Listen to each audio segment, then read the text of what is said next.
நாட்டு மக்கள் தங்கள் சமுதாய பிரச்சனைகளை பாடலின் வழியே தெரிவிக்கின்றனர். சமுதாய பொறுப்புணர்வு வற்ற ஒருவர் அதனை நாட்டுல இதெல்லாம் சாதாரணம் அப்பா என்று கூறியபடி கடந்து செல்கிறார். வணக்கம் ஐயா, வணக்கம் ஐயா, இங்க கூடி இருக்கும் உங்களுக்கு. வணக்கம் ஐயா, வணக்கம் ஐயா, இங்க கூடி இருக்கும் உங்களுக்கு. வந்தோம் ஐயா, வந்தோம் ஐயா, நாங்க வந்தோம் ஐயா, வந்தோம் ஐயா, நாம நானும் சந்திக்கும் பிரச்சனைக்கு. வந்தோம் ஐயா, வந்தோம் ஐயா, நாங்க வந்தோம் ஐயா, வந்தோம் ஐயா, நாம நானும் சந்திக்கும் பிரச்சனைக்கு. அப்படி என்னப்பா பிரச்சனை உங்களுக்கு?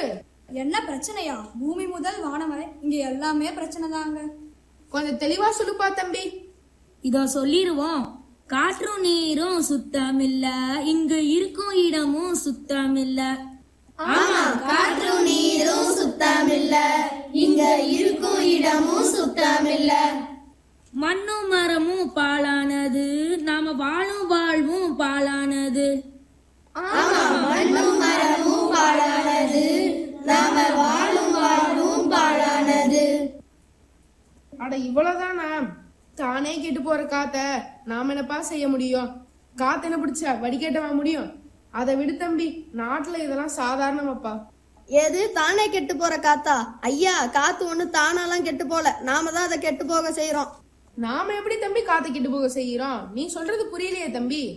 அண்ணே, ஐயாவுக்கு கொஞ்சம் தெளிவா எடுத்து சொல்லுங்க. இதோ சொல்லிருவோம். மரத்தையும் மண்ணையும் வெட்டி வெட்டி நம்ம மாடி வீடு கட்டிக்கிட்டோம். மரத்தையும் மண்ணையும் வெட்டி வெட்டி நாம மாடி வீடு கட்டிக்கிட்டோம். காற்றை காக்க மரமும் இல்ல, இப்ப நாம வாழ நல்ல மண்ணும் இல்ல. ஆமா, காற்றை காக்க மரமும் இல்ல, இப்ப நாம வாழ நல்ல மண்ணும் இல்ல. சரி, காத்தும் மண்ணும் மனுஷனால கெட்டு போச்சு, ஆனா தண்ணீரை நாம என்ன செஞ்சோம்? சரியா போச்சு போ. ஐயாவுக்கு தான் குடிக்க தண்ணீர் பாட்டிலா இருக்குதுல்ல, அதான் இப்படி பேசுறாரு. ஐயாவுக்கு நீர் மாசுபாட்டையும் கொஞ்சம் எடுத்து சொல்லுங்கண்ணே. ஆறு குளத்துல கழிவை போட்டு நீரையும் நாம தானே மாசு செய்தோம். ஆமா, ஆறு குளத்துல கழிவை போட்டு நீரையும் நாம தானே மாசு செய்தோம். குளிக்க நல்ல தண்ணி இல்ல, குடிக்கும் தண்ணியும் 100 ரூபாய். ஆமா, குளிக்க நல்ல தண்ணி இல்ல, குடிக்கும் தண்ணியும் 100 ரூபாய். அட போங்க தம்பி, அடிக்கிற வெயில்ல நீங்க வேற இப்படியே சும்மா நின்னு பாடிக்கிட்டு இருக்கீங்க. ஐயா, இந்த வெயிலுக்கே இப்படின்னா இனி வரும் காலத்துல வரப்போற வெயில்ல உயிரினங்கள் வாழ்வதே ரொம்ப கஷ்டம்னு சொல்றாங்க நம்ம விஞ்ஞானிகள். அது தெரியுமா உங்களுக்கு? என்ன சொல்றீங்க தம்பி? வாழ்றதே கஷ்டமா? எதனால இப்படியாச்சு? இதோ சொல்றோம் கேளுங்க. காடு மலைய வெட்டி வெட்டி கனிம வளத்தை அழித்தே விட்டோம். காடு மலைய வெட்டி வெட்டி கனிம வளத்தை அழித்தே விட்டோம். காடு மலையும் பாழானது, பூமி ரொம்ப சூடானது. காடு மலையும் பாழானது, பூமி ரொம்ப சூடானது. ஓ, இதுதான் விஷயமா? சரி சரி, அட போங்க தம்பி, நாட்டுல இதெல்லாம் சாதாரணமாப்பா. இப்படி கூறியபடியே சாலையை கடக்கையில் அவருக்கு விபத்து ஏற்படுகிறது. சுற்றியுள்ள எவரும் அவருக்கு உதவி செய்யாமல் வேடிக்கை பார்க்க அதில் ஒருவர் கேட்கிறார், என்னப்பா ஆச்சு? அங்க ஒரே கூட்டமா இருக்கு. ஒண்ணுமில்லப்பா, ஏதோ ஆக்சிடென்ட் போல. அட நாட்டுல இதெல்லாம் சாதாரணமாப்பா. ஆமா ஆமா, நாட்டுல இதெல்லாம் சாதாரணமாப்பா. மனுஷ மக்களை பார்ப்பதில்ல, நமக்கு நின்னு பேச நேரம் இல்ல. ஆமா, மனுஷ மக்களை பார்ப்பதில்ல, நமக்கு நின்னு பேச நேரம் இல்ல.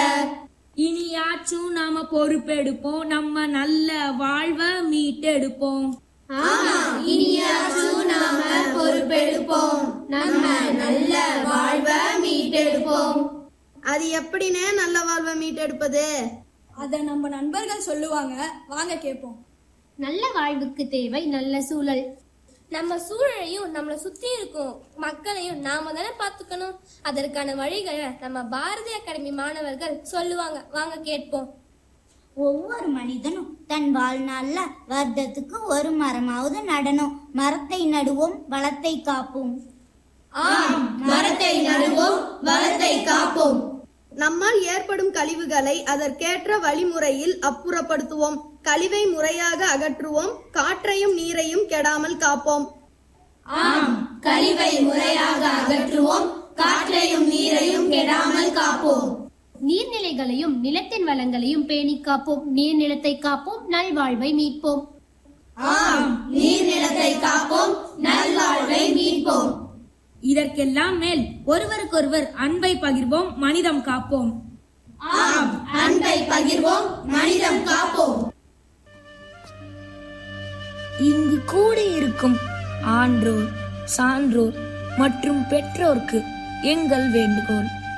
நீங்கள் எங்களுக்கு லட்சங்களில் பணம் சேர்த்து வைக்காத போதிலும் எங்களால் மகிழ்ச்சியாக வாழ இயலும். நீங்கள் எங்களுக்காக வீடு கட்டவில்லை என்ற போதிலும் எங்களால் மகிழ்ச்சியாக வாழ இயலும். நீங்கள் எங்களுக்காக கார் அல்லது 2 வீலர் வாங்கி வைக்காத போதிலும் எங்களால் மகிழ்ச்சியான பயணங்கள் செய்ய இயலும். நீங்கள் எங்களுக்காக சொந்த பந்தங்களையோ நண்பர்களையோ அல்லது 4 நல்ல மனிதர்களையோ கொடுக்காத போதிலும் எங்களால் தேடிக்கொள்ள இயலும். சற்றே சிந்தியுங்கள். குடிக்க நீர் இல்லையெனில், உண்ண உணவு இல்லையெனில், சுவாசிக்க காற்றே இல்லையெனில் நாங்கள் மகிழ்ச்சியாக அல்ல, வருத்தத்துடன் கூட வாழவே இயலாமல் போகுமே. இயற்கை வளங்களை, உங்கள் பெற்றோர் உங்களுக்கு கொடுத்த இயற்கை வளங்களை எங்களுக்கும் கொடுங்கள்.